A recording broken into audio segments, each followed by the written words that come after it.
Hello, and welcome back to the Trinity League Football Podcast.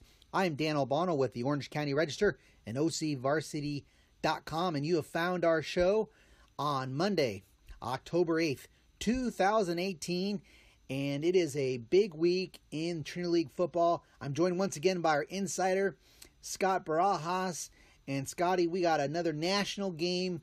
This Trinity League will be center stage this week, and how you doing on this fine Monday night as we're working our way toward week 8? I'm good, Dan. Just breaking down more games for everybody. I know you took the week off, so I know we're going to have to bring you up to speed on some action this week. But as expected, 2 out of the 3 games, the outcomes had running clocks. One had a bizarre ending, or not an ending, but it was pretty bizarre. Some mind-boggling plays and breakdowns, which I'll get to. This was all leading up to this week's each set of games, starting with the ever-entertaining, modern-day Bosco matchup. Then we got the Olu, J. Sarah battling it out, to jockey probably into that second spot, and we have Survey Santa Margarita rounding out the fight to stay winless from the bottom.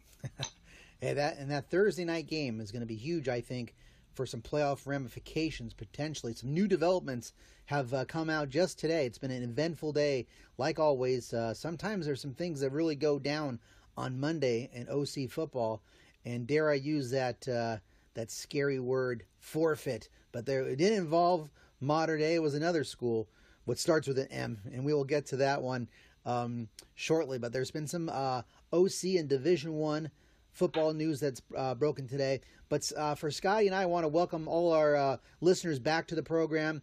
We're going to have our recaps from the games just this past Friday, and we're going to be previewing the games this week. We have 1 Thursday game, 2 on Friday, so this is going to be October 11th and 12th. So we're going to have our recaps, grades, players of the week, and then we are going to be doing our previews, and we will be capping our previews with a look at the Mater Dei St. John Bosco tilt, which by Max Prep's account is the number 1 and number 2 ranked teams in the country, hooking up Friday at Santa Ana Stadium at 7:30, and we'll have some more details on that game. We'll have a little brief update on how the freshman teams are doing and some of the freshman teams to watch. And I want to, and we also want to welcome, have you, encourage you to visit us and listen to us next week, because we will start to preview those Division I playoffs. We'll be going toward week 9, have 2 weeks left in the regular season, and we will start to having breakdown. But you're going to start to hear some of that talk today as Scotty and I preview these games. And then any new listeners, we want to welcome you as well. And Scotty and I are working hard to give you some insight and a real close, detailed look at some of the things that are going on in the Trinity League trends, previews, and some players to watch. So, Scotty, let's kick this thing off tonight, and let's review the St. John Bosco game against Orange Lutheran.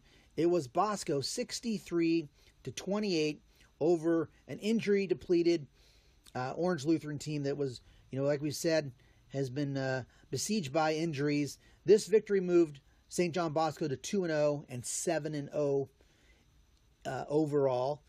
It was highlighted by 3 kickoff returns for touchdowns, including 2 by the same player. I'm sure you'll be talking about him.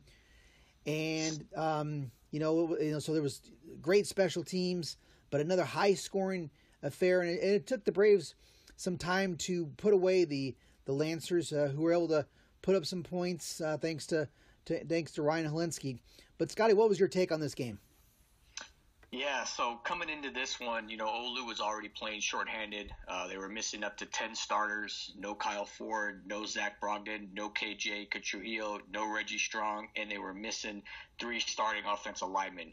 So, but even being shorthanded, you still want to win the big games, and you can't get outcoached, and you can't have multiple breakdowns.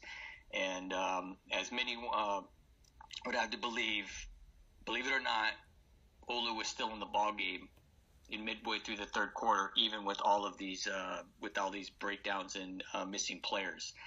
But basically, it also came down to Orange Luther just ran out of gas. But the story of the night was the 3 kickoff returns for scores by Bosco. 2 by Hudson and 1 by Tyus Poyer. In the first one, Hudson tied the score up 7-7. But the next 2 have you scratching your head. And I say that because there was 2:29 left before the half. Olu converts 2 4th and 1s. And on their second 4th down attempt, they went deep to JoJo Hawkins' 443-yard touchdown to tie the score at 21-21. So then Olu goes for a pooch kick, thinking, okay, we don't want to kick it off deep. So they go for the pooch kick, but Tyus Porter returns it for the score to close out the half. So Bosco's up 28-21. Okay. Next, opening kickoff, Bosco receives the opening kickoff. Olu, who couldn't get the ball into the end zone all night, elects to kick it deep. Hudson takes it back for the score again. So Bosco up 35-21 without having to lose any time off the clock, just like that. I mean, it was just unbelievable. 3 kickoffs for scores. And then besides their kicking troubles, the coverage team didn't help out, and they didn't have enough speed or athletes to cover the kicks, and that was pretty obvious. But like I said, despite all the breakdowns, Olu was still in the ballgame because the Lancers kept marching down the field to convert another 4th down play with Helinski hitting Logan Loy on a slant that was almost picked off by Raymond Goforth. And actually the ball got tipped and Logan was able to concentrate and haul in the catch.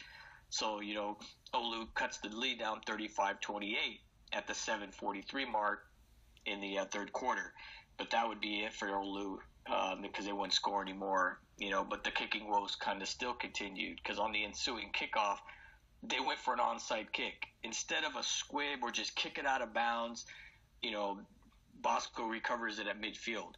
So they get the short field, and the Braves march down, and DJ hits Chris Hudson for a nice over-the-shoulder catch for the score. Bosco up really quick again, 42-28.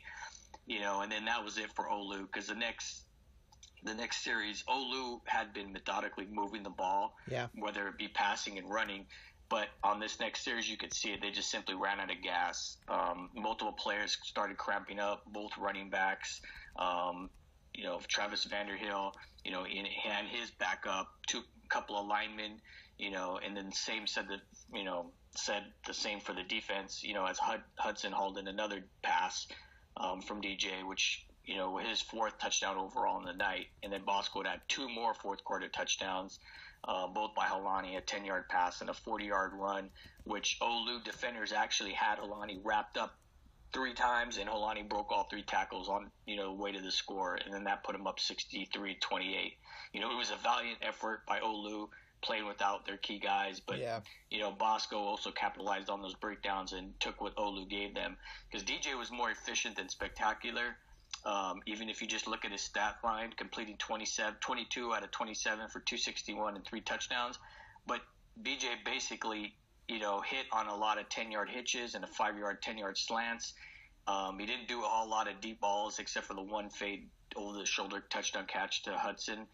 And, Helinski kept in Olu in as long as he could, finishing 25 of 41, 264, 3 touchdowns. He was picked twice.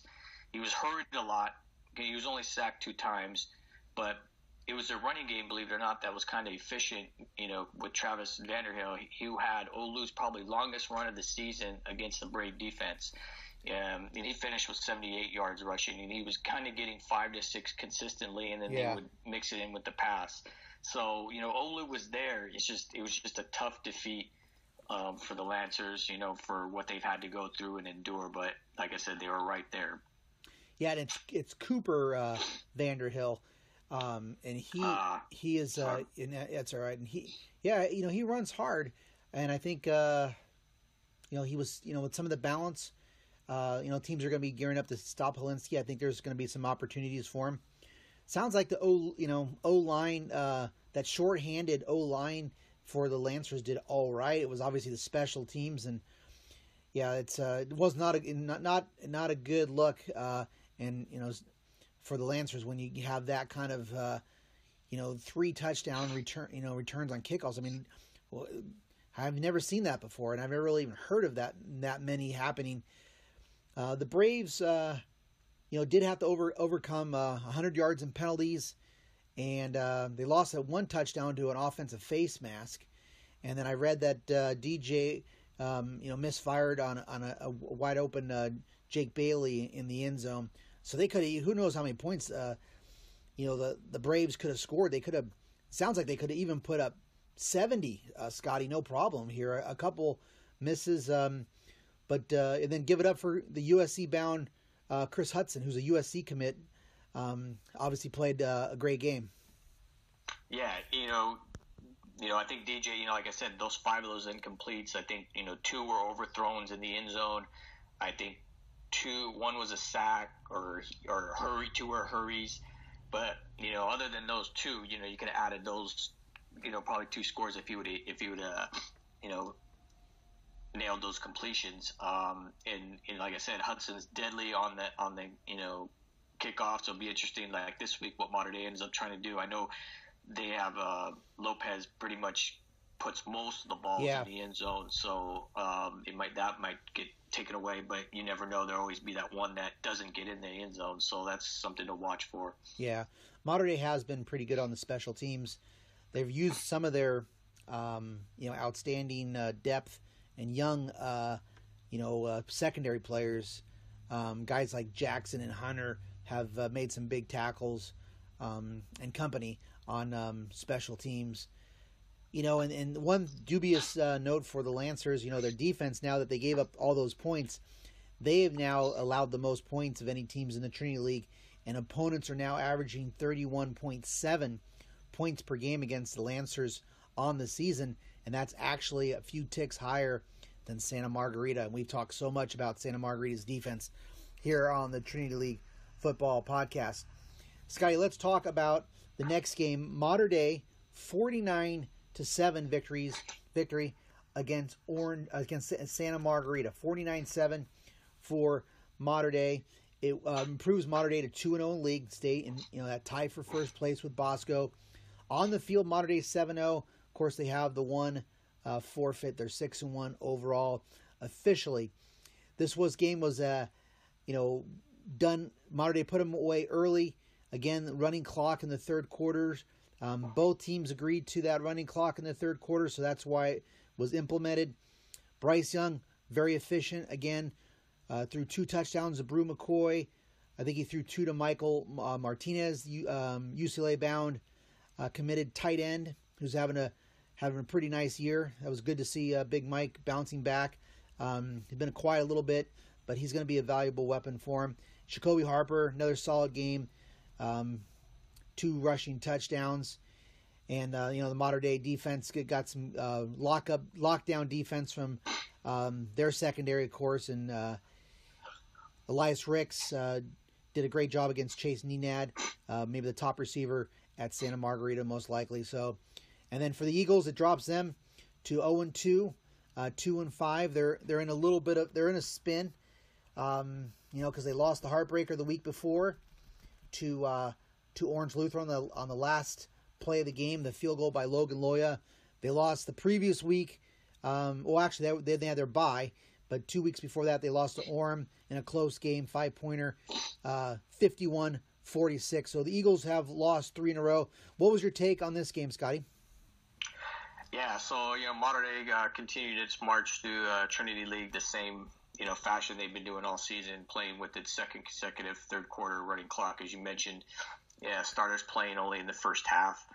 But for that first drive, Santa Margarita actually made it interesting as they picked up 3 first downs on that drive, but that would be the only sustaining drive of the night. And if not for the 43-yard touchdown pass where 2 Mater Dei defenders kind of took each other out, Mater Dei is looking at its 5th shutout of the season. So on a 3rd and long, Jake Ebach kind of catches a mid-range slant, and Jalen Davies is making the tackle, and Cordell comes up to assist, but he kind of takes out Davies in the process, so allowing Ebach to break loose of the tackle, and he goes untouched to the end zone. And that's all Mater Dei would allow. The defense held Castelli to 48% passing for 191 yards. And 80 of it came on 2 plays. There was another long 40-yard catch, and so 80 of it was on the 2 plays. And then they sacked him 6 times. and they limited the Eagles to 48 yards rushing. And Mater Dei didn't get any interceptions, but they were close on numerous passes. As Warren Green, should have had 2 picks on the night. He made 2 plays on the ball, but he didn't, he didn't bring in the ball, but it was still, a nice play defense.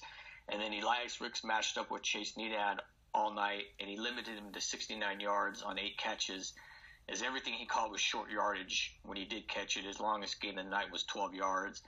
And then Ninan was targeted at a 16 of Caselli's 29 attempts. Wow. So they kept trying to, they were working, they weren't afraid of Rick, so they kept trying to, go after him, but he wasn't successful, that much on the night. So, and then 6 different Mater Dei players registered sacks. Yeah. And it's something to keep an eye on. And Mater Dei may have found another key pass rusher with sophomore linebacker Rajon Davis. Because Mater Dei was without Steele Dubar, who was sick all week, so he didn't play. And so Mater Dei used the rotational linebackers. And Davis only picked up 4 tackles, but he had a sack and a half, and he put constant pressure when he was in there. And he also had the defensive player of the night coming off the edge. And instead of blindsiding the quarterback, whereas most guys probably would do, he actually took the ball from Caselli's hand, he was getting ready to throw the ball, and he just took it off of his hand. So it was kind of a pretty savvy play. He gets credit for the sack, fumble, and fumble recovery at the same time. So that was nice to see for them. And then offensively, Mater Dei continued to roll. Bryce Young was efficient again, hitting on 11 of 14, 283, 4 touchdowns, including a 75-yard bomb to Brew McCoy. Yeah. McCoy only caught 3 balls for 109. He had 2 TDs. And then 4 of 7's Mater Dei scoring drives were less than 45 seconds. Wow. So 2 were at 1:20 on the clock, and then the longest drive of the night was 4 minutes and 51 seconds. And Mater Dei running game didn't put huge numbers up, but Harper and Dollars, only carried the ball 8 times between the two, but they made most of their runs.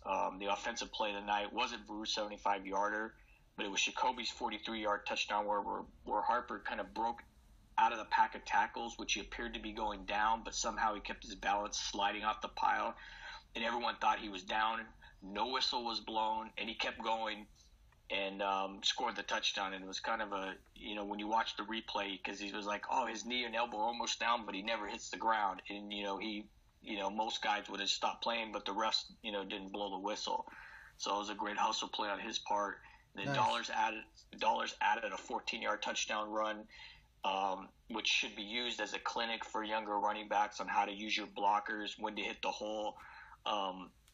You'd have to watch the replay to kind of appreciate, just a 14-yard run. But then on a somber note, Santa Margarita lost their leading tackler, Connor Burke, who went down with a knee injury on a Bryce Young scramble because he was trying to plant and cut back an attempt to tackle Young, and he was kind of taken out by his own player. And I happened to be walking up the ramp at the end of the game, and Burke was on crutches with his knee mobilized. And he mentioned that he thinks that's an ACL. So that's a big blow off for them. And that was on top of the Eagles missing leading rusher Jake Thomas, who didn't play in that one either. Yeah. Awesome. That is some tough news for the Eagles, who need every man they have, especially on defense. Harper and Dollars, continue to be quite the shake and bake duo, as they were dubbed, and they like that nickname. Fan earlier this season, dubbed them Shake and Bake. But Harper now 546 yards on the season with 6 rushing touchdowns, and Dollars 300 yards rushing, 7 touchdowns rushing. So that's almost 900 yards and 13 touchdowns. So that ground attack has been excellent. Monarchs have run for 1,200 yards and passed for 1,800 yards. So a little bit more pass dominated.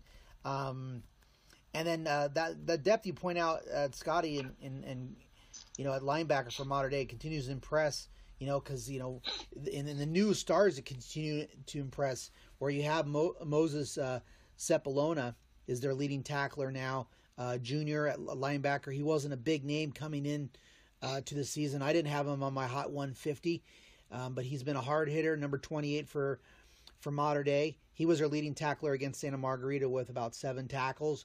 You mentioned Steele Dubar, who's sick, so that's why he's fallen a little bit on the stats. But then we're watching the transition development of another junior, Jacoby Fuamatu, who's been steady, does have 3.5 sacks, and is transitioning as a La Habra transfer. And then you're mentioning another guy in Davis. I mean, and this is all from a unit that doesn't have Mace Funa because he's out for the year with the knee injury.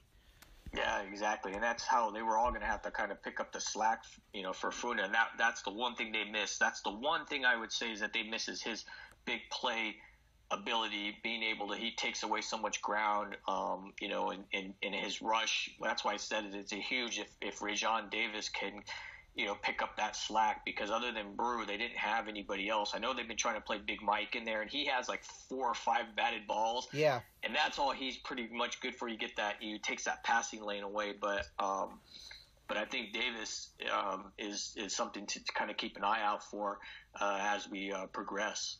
Yeah, and Martinez he's an imposing kid on offense, and he's probably even a little bit more imposing on defense because he plays on the edge. Obviously, he's a tight end. He can run, and he's a big guy. So that's and I noticed that at the Bishop Gorman game earlier, that Big Mike using him as DN. That's a good look for the Monarchs because he's an athletic, imposing kid, and he can run well, and he's aggressive. Last game to review, and we thank you for again joining us here on our Trinity League football podcast. Last game to review before we get to our grades and players of the week. Jay Serra, 49-6 over Servite. This victory got Jay Serra back in the win column. They're 1-1 in the league, and they are 6-1. The loss dropped Servite to 0-2, 3-3 overall. The Friars are on, like we said, a little bit of a slide. They lost the Villa Park game. Their last game going into their second bye of the season. They lost that one 28-14. Then they lost to Mater Dei after the bye, 35-0. And then they lost to Jay Serra here on the road, 49-6. So 20 points in 3 games, like we've talked about.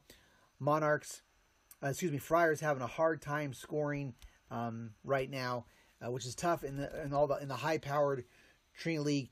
Friars averaging a league low 17.6 points on the season offensively, giving up 27.3. Flip side, Jay Serra got their mojo back, 49 points. That's been a pretty familiar number. That's how many they scored against Corona Del Mar. That's how much they scored against Calabasas. They pretty much scored that against Faith Lutheran with 50 points in that game. So they kind of hit their mark. And the Lions played just like they played against Corona Del Mar. Dominant home victory, took care of business. What was your take on this game, Scotty? Yeah, for Jay Serra, it's kind of an opportunity to work and kind of refine its passing game, and that's kind of what they did. For Servite, it was their second consecutive running clock, except for this one didn't start until the fourth quarter. Caden Bell kind of, had his way with the Servite secondary for 266, 5 touchdowns, no picks on 14 of 16 passing. He spread it around, hitting Tarek Luckett, Munal McLean, and Tyler Shimamura 4 times each. And it was Munal McLean's, catching, 2 touchdowns in the first half, and then Tarek Luckett had 1 in each half. And each receiver had a pretty darn good highlight catch. McLean took a screen, broke tackles for a 38-yard score, and then Luckett had a 36-yard post, and then turned a short pass for a 26-yard touchdown, breaking like the initial tackle. And then Shimamura had a nice jumping, contorting catch in the back of the end zone. So they kind of put their playmaking ability on display. And then Jay Serra usually relies on their running game, didn't put their usual numbers up. Street ran for a team high 77 yards on 13 carries, and he added a 14-yard score. Defensively, Jay Serra was 30 seconds away from recording its first shutout of the season, and they must have wanted it really bad because the starters were being shuffled back into the game, and specifically Luckett went back in at corner when Servite began moving the ball into the scoring territory. And even with the running clock, Jay Serra had about 5 defensive starters and its offensive linemen in with like 5 minutes left in the game, which kind of didn't, I don't get it. It didn't make any sense. If those guys get hurt, what happens, And I don't know if it had anything to do with head coach Pat Harlow not coaching that night. He was not coaching that night. Assistant coach Scott McKnight was. And then I think it was announced that he wasn't before the game that he was going to be coaching due to a non-emergency issue. So we have to look to see if he's okay.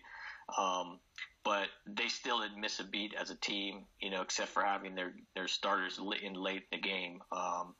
Servite was looking for some offense punch again, and they played Cade Fuller and Noah Avinger both ways for most of the game. And I think that's the first time that I've seen them play as much as they did offensively.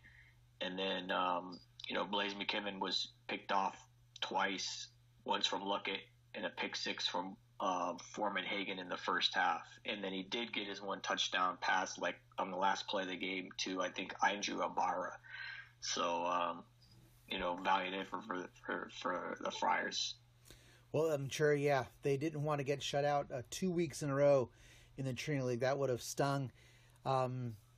But, obviously a big night for Caden Bell, former Servite quarterback. So he took it to his old school, Columbia-bound senior. Caden was the backup, kind of split time with T.J. McMahon last year. And Caden's been a breakout performer this year and had one of his best games, like you said, Scotty. And Hagan Foreman, transfer from Pacifica, senior, also plays baseball, Jay Serra. Helping out with the defense there, and it's Scotty. Did you check out my my defensive back rankings I did last week? Did you see I had Luckett up there pretty high, about 4th, I think, on my top list of defensive backs so far in 2018. Readers, you can check it out. Check on my Twitter. I've posted out there. But did you see that list where I had Luckett? I did, and he's kind of been, I don't want to say quiet, but he kind of seems to be that, I think they're picking him to be that lockdown corner when they, but I think he's playing more corner these days with the emergence of Munar McLean. Yeah. I know Luckett's, he's still, because there was a little bit of a lull there where Luckett kind of wasn't catching balls. Right. But I know he's been playing both ways. They've been shuffling him, and Sammy Green have actually been swapping, or kind of been rotating that corner spot. I think they moved Samaje Duncan inside to either outside linebacker, right, or strong safety, one of the, depending on what scheme they go. So I think here on out, that's what you're going to see, Luckett and Sammy Green playing that other corner spot with Hagan on the other side. So. Yes, yeah, I think you're right about the rotations on some of those. So, well, Scotty, hey, before we say goodbye to Week 7, let's circle back and do our grades and players of the week. So let's start with that St. John Bosco 63-28 victory. What were your grades and players of the week on this one? I gave Bosco a B+ on offense, and I gave their defense a B. And I gave Olu a B on offense and the defense a B-. And for the players of the game, I gave Chris Hudson, he had the 4 touchdowns, he had the 2 kickoff returns and the 2 receiving. And then my defensive player of the game, Raylan Goforth, he had 11 tackles, he was constantly around the ball, he made numerous key stops on 3rd downs, had a sack, and so he gets the defensive player of the game for them. Olu, I went with Josiah Hawkins. He had 8 catches, 96 yards, 2 touchdowns. I could have easily went with him and Loya. They kind of held the passing game. Got the yards after catches on some of those balls. Defensive player of the game. This one was kind of tough. No one really stood out. Jackson Cloyd had 11 tackles, so I gave it to him. But I have to mention there's 2 backups that filled in. Travis Leguizon, he's a sophomore. He was filling in at safety. He racked up. He had 11 tackles as well. And then Jonah Laban, who's I think a regular starter. He had 11 tackles as well, and a hurry on DJ. But those are my players of the game for Olu. Okay. Well, those are some. I think those are some good grades there. Good thing we're not grading the special teams of Orange Lutheran, because they would obviously get a failing grade because of the 3 interception returns. The 3 kickoff returns for touchdowns. But we're not doing that. And hey, I'm sure the Lancers are going to obviously focus a lot of that in practice and clean that up as they take on Jay Sarah, who this week, and I don't know how, if we'll delve into that deeply, but we talk about the Lancers special teams. Jay Sarah's special teams have been outstanding this year, especially on the kickoff returns. So that's something to watch out, because Sammy Green's been one of those guys returning kickoffs. I think they've been very good on special teams, which I believe is also the falls into the responsibilities of Coach McKnight. I believe he might be the special teams coach at Jay Sarah, and obviously you mentioned him filling in. So something to watch there for there. They're going to have to improve that rather quickly. Wouldn't you say, Scotty, on the special teams coverage, kickoff? Most definitely. Hopefully, like I said, they'll get their guys back. We don't, we'll have to see who comes back this week, or how many of them will even come back before the season's over. One other thing I noticed is that about that, referring back to the special teams, Logan Loya has kind of been the guy that was doing the kickoffs last year, and I know he came back and kicked that game-winning field goal last week, and it just makes me wonder, why he's not doing the kickoffs, because I've seen him put him in the end zone, and I just haven't seen Olu with their other kickers get the ball in the end zone. So I don't know. That's just something I've watched. There's got to be a reason why, but it's just something I've noticed, and I don't even notice the Loya's even on the kickoff team, because usually you have your best athlete as your safety, but I didn't notice if he was on it or not. So. Well, he might be this week. I know, with some of their injuries, I think he is playing some defense as well. And obviously, he's such a key guy, and he's not the biggest guy in the world as kind of a slot receiver on offense, and that's maybe where they're giving him a break, and it just shows maybe some of their depth. But maybe JoJo Hawkins needs to be out there. All hands on deck at that point. Whoever can lend some help to them, they'll take. Let's do our grades and players of the week for the Mater Dei 49-7 victory over Santa Margarita. I got a feeling that maybe Bryce Young could be one of your guys this week, but he could win it on a few weeks. But what do you have on this one, Scotty? Yeah, so they get the A on offense, A on defense. Santa Margarita gets a C- on offense, and I gave them, the D on defense, because they gave up 437 yards of offense in the first half. So wow, and it's a lot of yards. Players of the game of Bryce Young, because he's been the fifth thing. He was at 11 of 14, 283. He had the 4 touchdowns. He had 28 yards rushing on 3 scrambles. And my defensive player of the game, I'm going with Rajon Davis. Nice. He had the 4 tackles. He had the 1.5 sack. Like I said, he took the ball from the quarterback.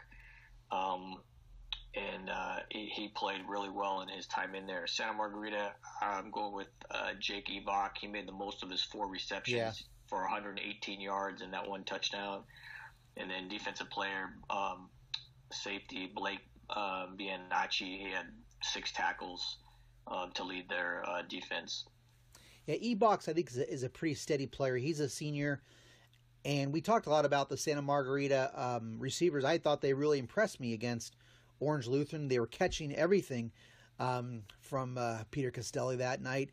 What did you think, Scotty, briefly about the receivers? They were blanketed in a tough secondary, but did they make some catches? Did they have drops, or how did that unit do? Because they impressed me how they caught everything against Olu.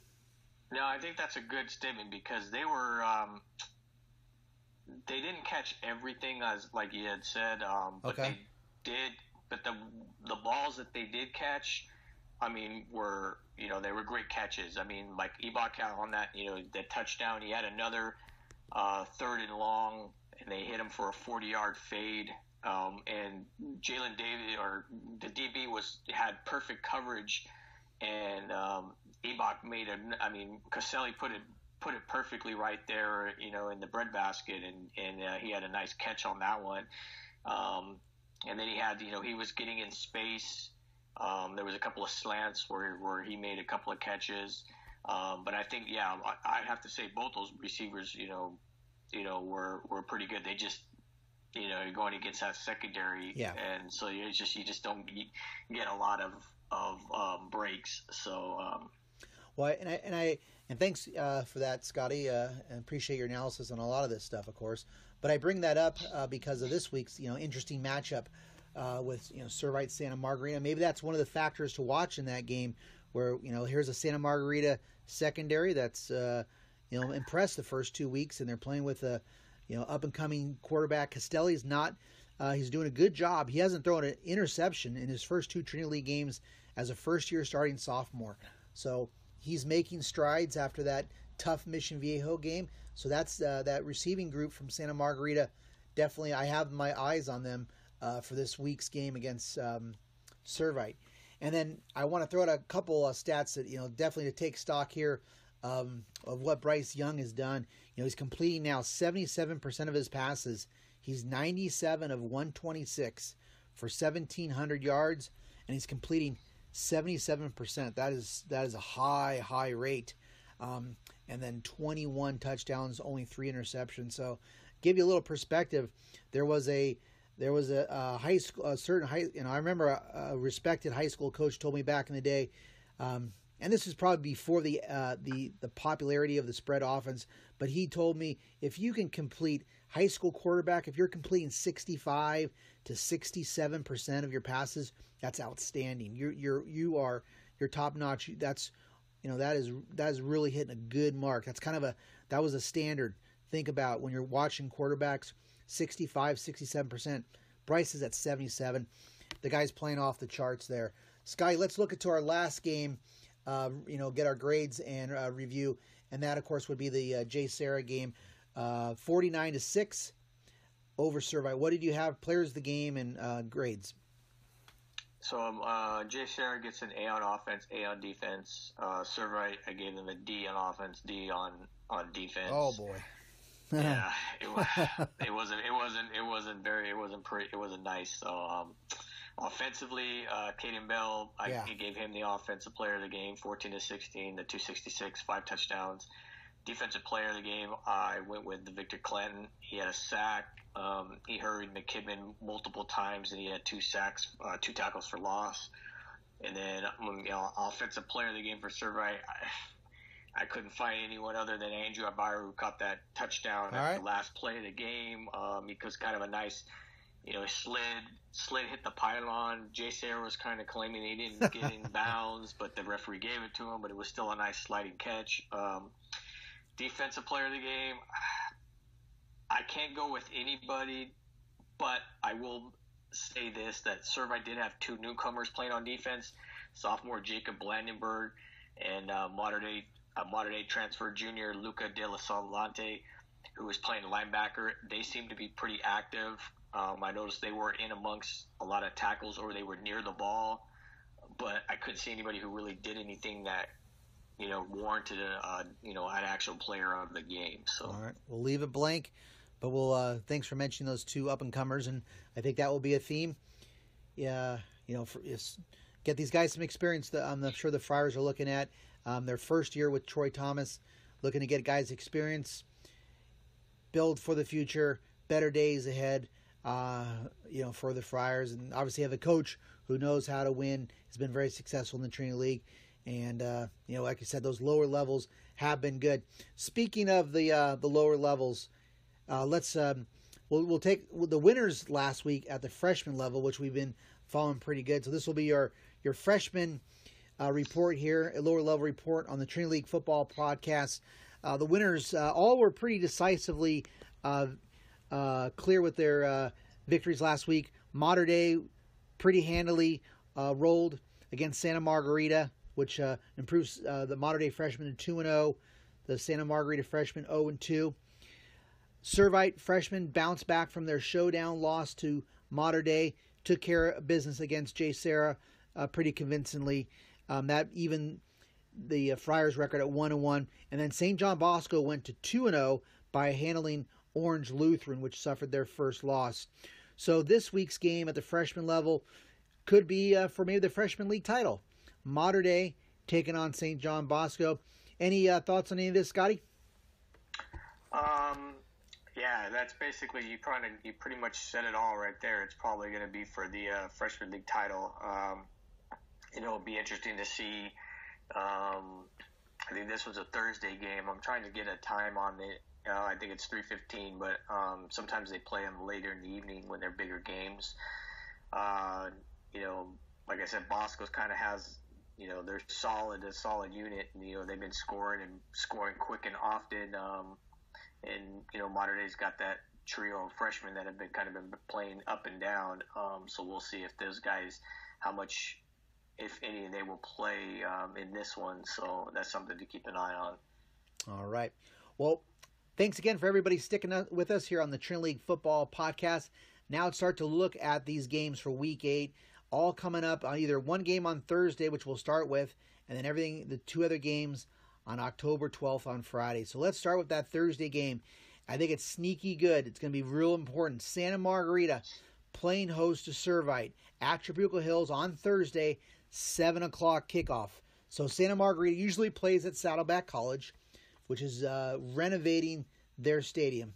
And I believe this is actually going to be the case for next year as well. Or maybe it will be open next year. This has been about 2 years they've been away. The Eagles have from Saddleback College. So this is why they're playing at Trabuco Hills. This is where they've been playing the last couple of years. So this is a big game. Santa Margarita 0-2 in league. Servite 0-2 in league. But because of those some recent developments that happened just today on Monday, like we were saying, so Mission Viejo, another Division I team, forfeited today because they had an ineligible player for their first 4 victories of the season, which included a victory over Santa Margarita. So that is something that's definitely going to could be a factor as the Division I bracket kind of comes to fruition here later in just a couple weeks. So what I think, and then watching, I've started to look at how the rest of Division I is looking, how some of the teams are looking, and we're going to break it down more. But there's a couple teams that aren't really impressing so far. A couple teams that are sliding. And Scotty and I talked off air before we started our show tonight. Scotty mentioned how Sarah looks like they're sliding quickly in the Mission League. Rancho Cucamonga hasn't terribly impressed. Servite's got a victory over Norco, which I believe beat Rancho Cucamonga.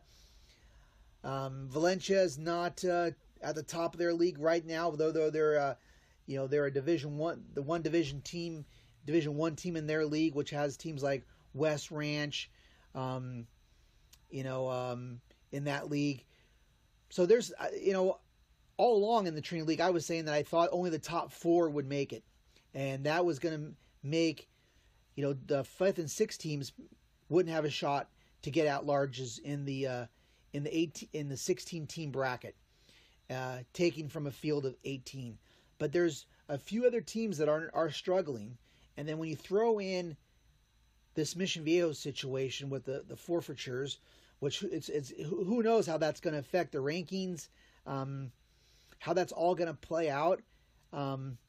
It's a little bit different because it's so late in the season and there is some Division I overlap. The Mater Dei forfeit against Bishop Amont was the first game of the year, and then Mater Dei was able to flip the script and dominate and get the season back on track, and that didn't really affect their rankings right now.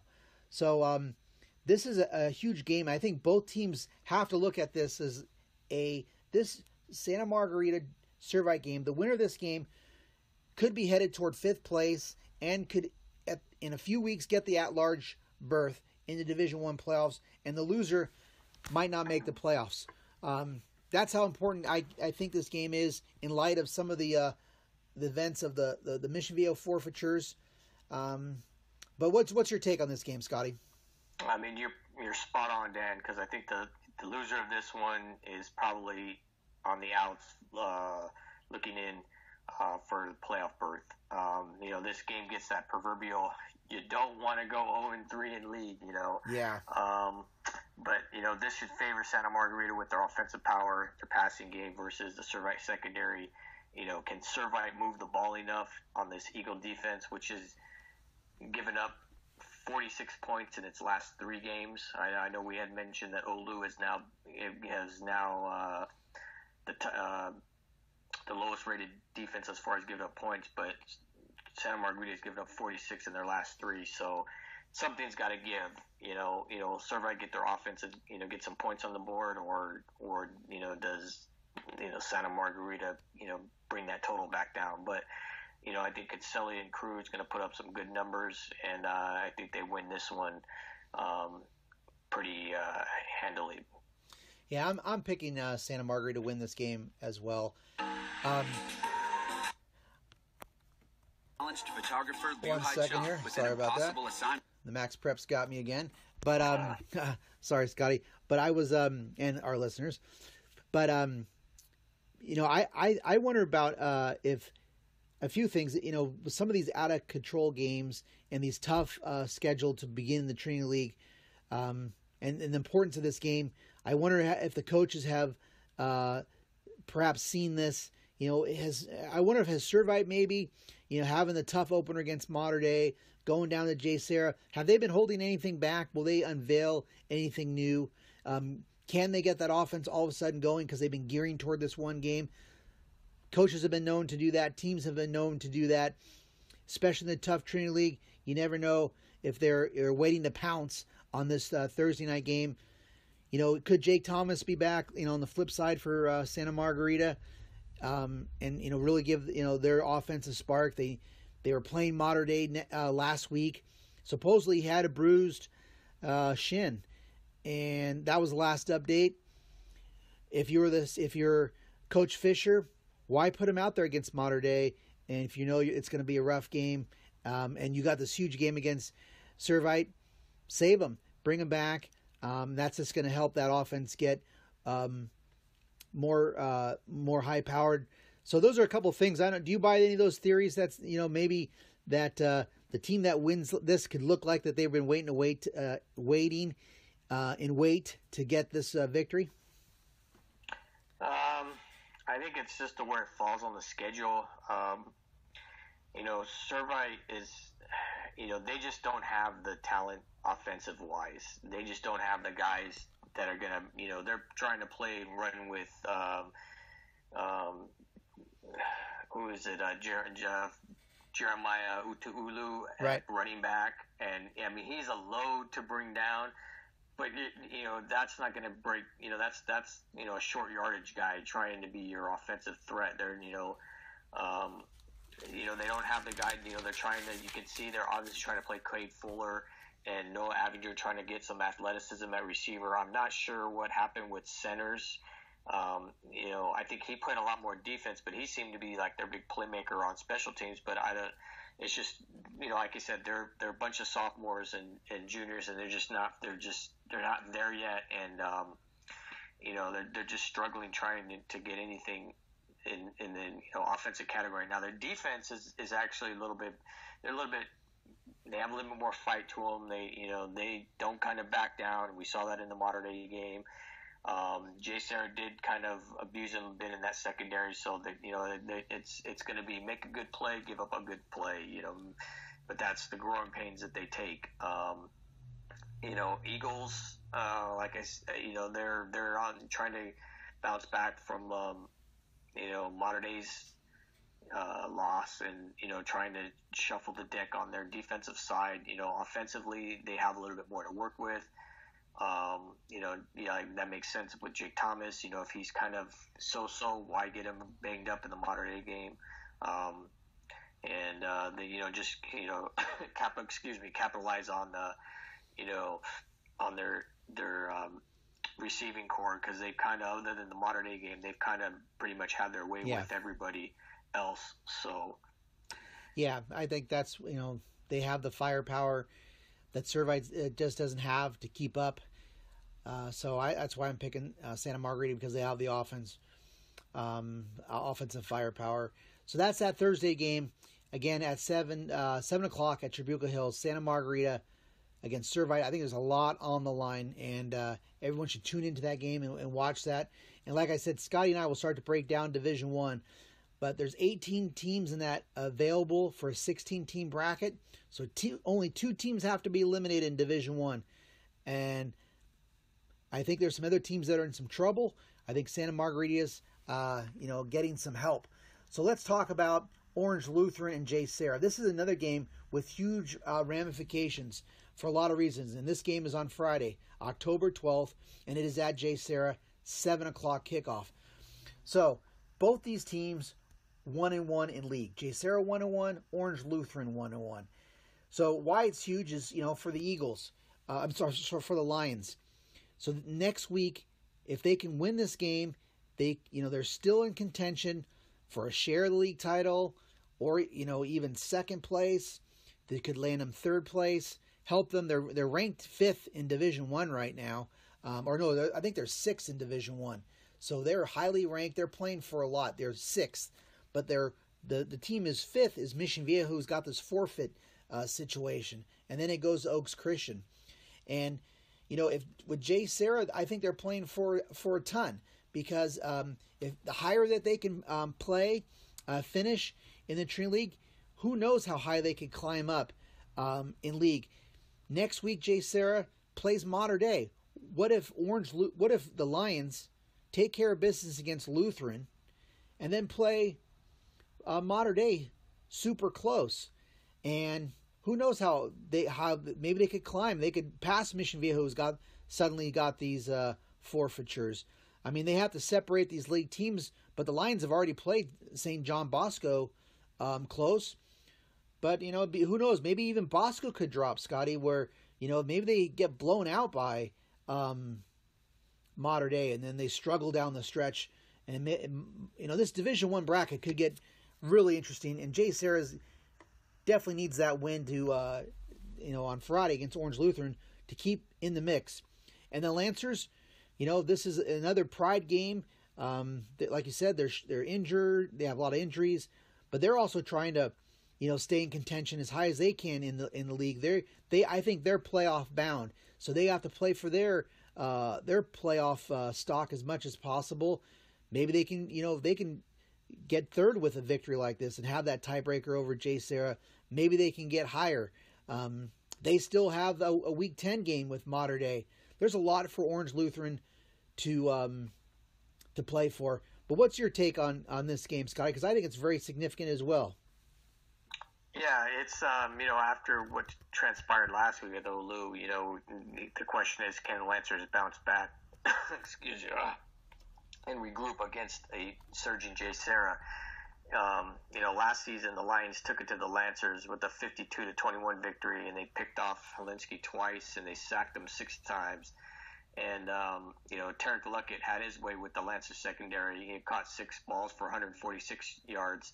And the Lions are more explosive this year, and the Lancers seem to be reeling defensively. So, we don't know if the injured are going to come back this week or not. And Dei-St, I think it's going to have too much for the Lancers. Olu would have to play that perfect game without these mental breakdowns. I don't know if it's too much to ask. But I see Dei-St, getting by possibly 3 scores in this one. Yeah, I'm also picking Dei-St to win this game. It'll be interesting. Next week, looking ahead a little bit for the Lancers, they head to Cerritos College and take on Servite. Potentially, if our predictions are right, Servite will be 0-3 going to that game. That was actually, historically, that was always a great rivalry, and I'm sure it still is. Orange Lutheran, Servite, a lot of good history of great Trinity League games, those two. And then, Orange Lutheran ends with Mater Dei at Orange Coast College. So if Jay Serra wins this, I really like that Week 9 game between Jay Serra home against Mater Dei, who will be coming off in a pretty emotional game against St. John Bosco. But like you pointed out, Scotty, Mater Dei's been in this spot before with the Lancers. I mean, with the Lions just last season, and they've been okay. But I still think this is a improved and better Jay Serra team. Where who knows? I mean, they get this Orange Lutheran game. They feel good about themselves going into Mater Dei, thinking that they can win, and then they end the season against Santa Margarita, who beat them last year. I mean, there's got to be somebody down there at Jay Serra thinking, we can run the table. We can get a share of the league title, maybe. I mean, obviously, we got to be Lutheran and somehow beat Mater Dei, and then we're going to get revenge against the Eagles, but the Trinity League can get kind of crazy, but is that just too wild? Do you think maybe nobody's thinking that, Scotty? No, I know Jay Serra's thinking that, and it's I know when you're just it has been, that's what the MO has been in the Trinity League. It's been craziness. It's kind of gone the way we've thought, but there's been some sidebars, some interesting scores. And that's kind of made it interesting. There hasn't been that upset win just yet, but who knows? It could be looming out there. But I know Jay Serra. When I hear and talk and hear the scuttlebutt amongst the Jay Serra crowd, they're just as strong and have just as much confidence as anybody else.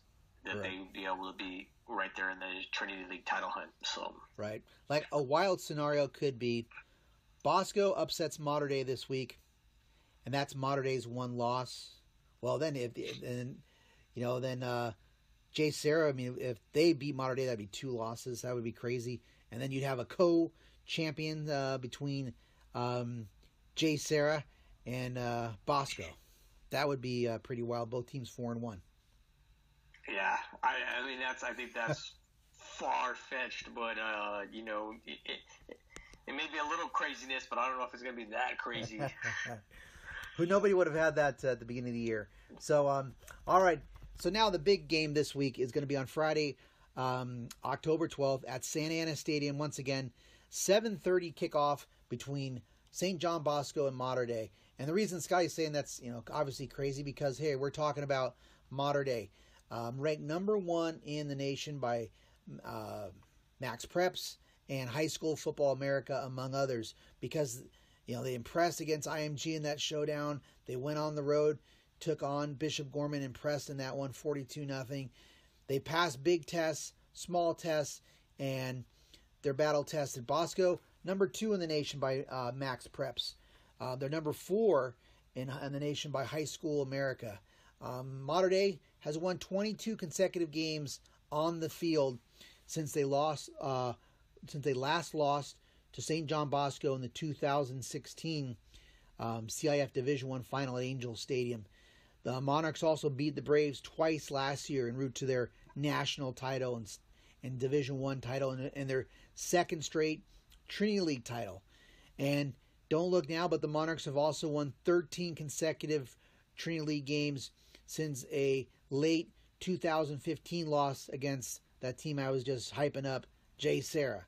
So that's maybe another reason why Jay Serra's thinking, hey, we just beat them a couple years ago. We can do it again.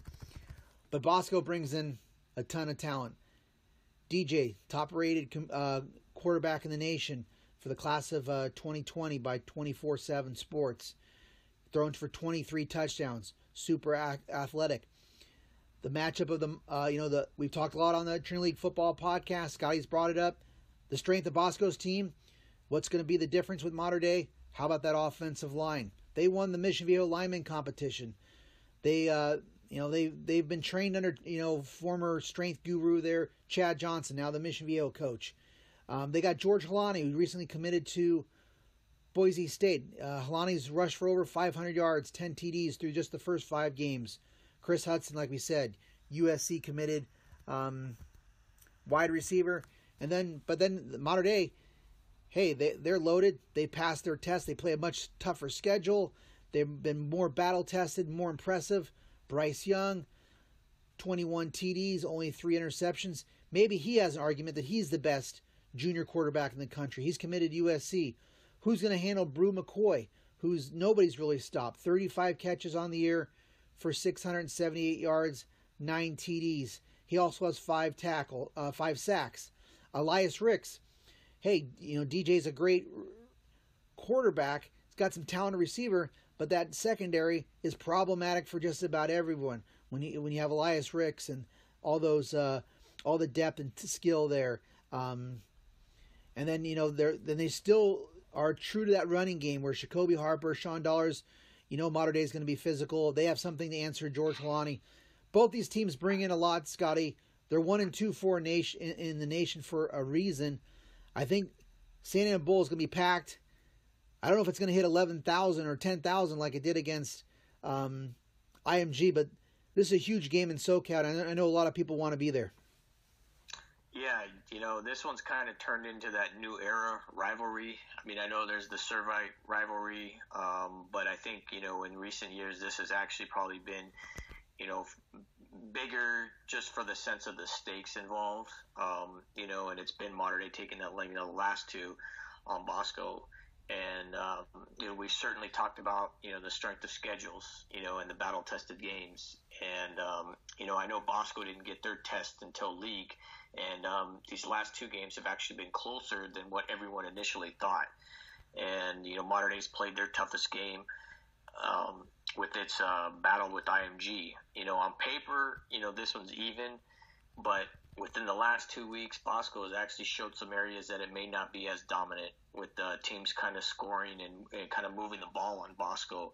And J-St actually kind of showed that, you can contain and bother DJ with some of the rush and coverages. In Mater Dei's side, they haven't shown as many, but they have the one area I think Bosco is going to try to exploit, and that's running it right at Mater Dei and its backers, and then, utilizing DJ's strong arm and kind of hit those short routes, intermediate slants, which they had a lot of success with against Olu. But I think Mater Dei has that blueprint on how to attack Bosco and DJ. They've done it the last 2 games. So we'll see if Mater Dei adds any new wrinkles, or if Bosco, counters back with that. It's these matchups within the game that everybody loves. But it's going to be a matter of how well Mater Dei can stop Bosco's running game. Other than IMG, no one's slowed down the Monarchs' offensive game. IMG contained the running game, but Mater Dei will still be able to pass with Bryce Young's ability to move and make plays when they break down. It's tough for any defense. And like I said, Olu and J-St were more successful throwing on Bosco than we first thought they would. And it was said earlier, and you just mentioned this earlier, and so I'm tagging you in this conversation. It was said that, how dominant Bosco's offense and defensive lines, were going into the season. But these last 2 games, I haven't seen the dominance that they're supposed to have from this group. And don't get me wrong, they're still good, but they haven't shown that same play as the write-ups and the social media postings that's made them out to be. So that's just something to keep an eye on. But what players and what playmakers, are going to show up to this one? Who's going to take over? That's what it's going to come down to. And then keep this in mind. No one on Bosco's team, anyone who's a sophomore, junior, and senior have beaten Mater Dei at all on any freshman or varsity level. So, and then the flip side is Mater Dei kids, none of them have lost to Bosco. So that's kind of just an interesting tidbit. But I see the trend continue, and I think Mater Dei is going to win this one. Yeah. Interesting, and I'll give my prediction here momentarily. But, if you could imagine you're with if we all can imagine here on the Trinity Football Podcast, and we're watching film and breaking down Mater Dei with the Bosco coaching staff, with, outstanding coach Jason Negro and all his fine assistants, and you watch that IMG game, and they're probably saying that IMG should, just like we said after the game, they should have run the ball more. They probably could have won. It was working so well. It was open. They were gashing yards from the very beginning, and they derailed it by passing too much, and maybe they panicked a little bit. So I could definitely see that. That's one thing that stands out for Bosco. But maybe they try to, and then they have to counter that. Maybe DJ's going to get loose a little bit more, and they're going to have him run a little bit. They're going to get some help for Holani. Savage has run the ball pretty well. At least I know he did against Jay Sarah. Maybe DJ gets going. They try to keep that modern day offense off the field too. That's another big thing, is if they can run it, then they can keep that explosive offense off the field and try to keep this into a fourth quarter game. You buy any of that, Scotty? Yeah, you're right. Absolutely right. Going back to that, if IMG would have ran the ball, I think the outcome could have been differently. If Bosco, if the game's close and Bosco, has, their running game going, that's going to totally, I think, be the difference. Could be the difference in the game. And it'll be interesting to see who bends first or who breaks first. Whether or not does the running game, do you be patient enough to stick with the running game? Because that's a lot of these teams against modern day, they have not been patient and stayed with the running game. Right. If you look, Amont from the Mont game, if you look at there's another game. There's two other games, and even with the and then of course the IMG game, but I think there's been a couple other games where teams actually had success, kind of nickel and diming, but then they get so far behind that you can't keep to the run, and it takes you out of your ball game. Right. So I that's something to keep an eye on. If modern day jumps out, does Bosco stay patient and try to or do they just try to wing it and play catch up? And then likewise with modern day, whether or not, they try to run them, it's just a cat and mouse game, that's what I love about this, is that we can sit here and talk and break down as much as we want, but, come Friday night, these are high school kids and anything can happen. Absolutely. I think you might be thinking about how Gorman at the beginning did do some nickel and dime, and they tried to run it. And as you recall, that game had a chance to be very close at halftime, but it was a big fourth down stop deep in their end zone as Gorman went for a touchdown play, a trick play coming out of a timeout or two, and I think that game went 14-0 at halftime, modern day, and then they exploded in that third quarter in the second half. But if Gorman could have scored that, I think it could have been a touchdown game at half. So I think that's another thing that I think Bosco will really look at the first half of Gorman and what Gorman did well. Of course, modern day came out slow in that game. There, as for all they did have had some early turnover problems in that game, if I recall. So, but I am picking modern day. But I'm interested to see, a few things. I mean, I'm going to enjoy seeing these two teams compete because it's a different intensity. Like you said, this is the new age rivalry.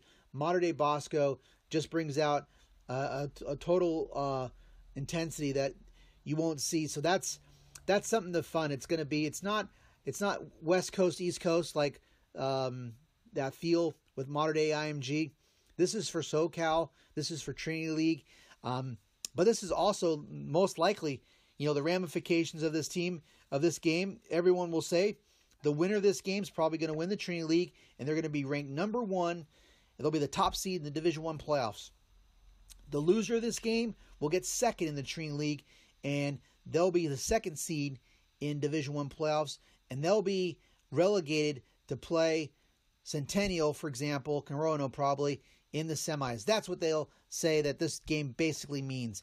The winner is the number one seed. Don't listen to Albano about this Jay Sarah game meaning anything.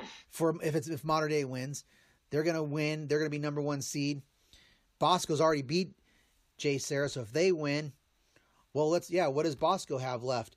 Their schedule, they have Santa Margarita at Trabuco Hills, and they play Servite.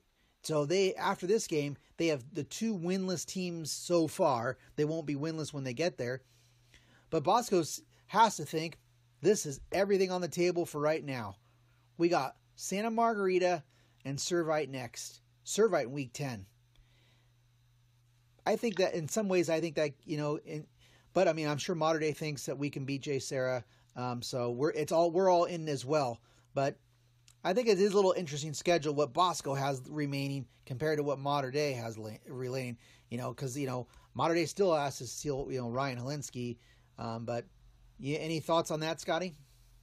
Yeah, early in the year when I saw the schedule, I said that's a gauntlet that Mater Dei they have to finish up with.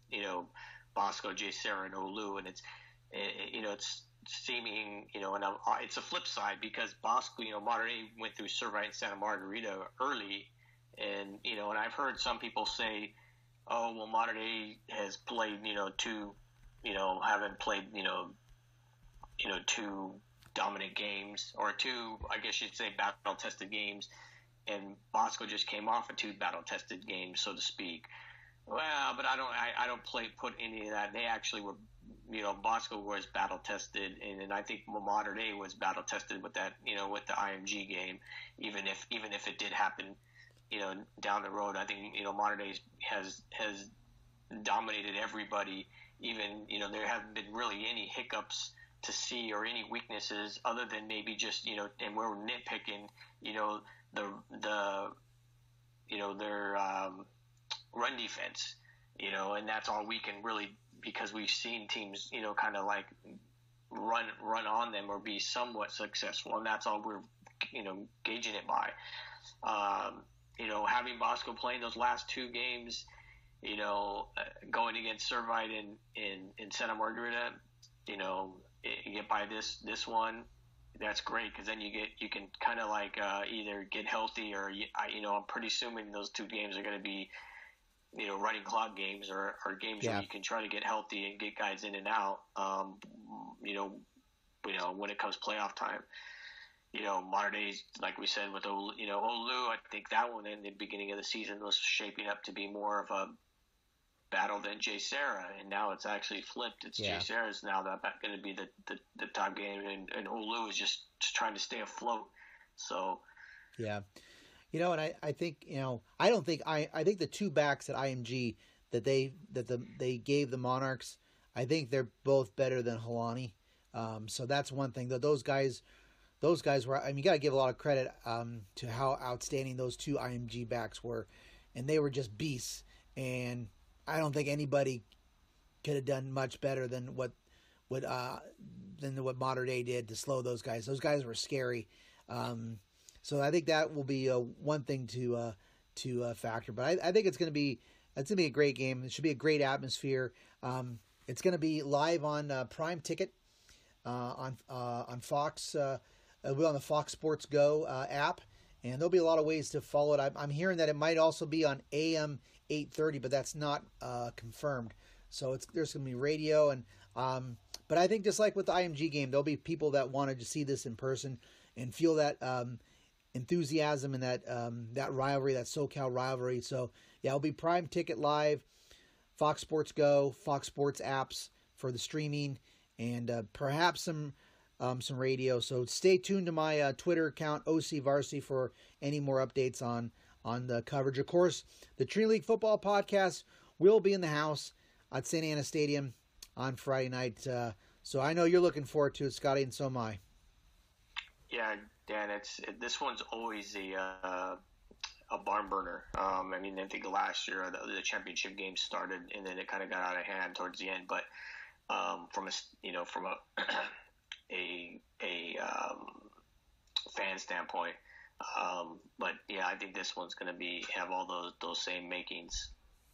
All righty, well, Scotty, great job as always tonight, man. It was great talking to you, and it certainly gave me some things to break down and some things to review, and I'm sure you did that for all our listeners as well. So, Scotty, thanks a lot and good job. Oh, as always, Dan. I'm glad to do it, and I have fun doing it. So, Alrighty. Well, for Scott Barajas, I'm Dan Albano, and thanks for listening to us on the Trinity League Football Podcast.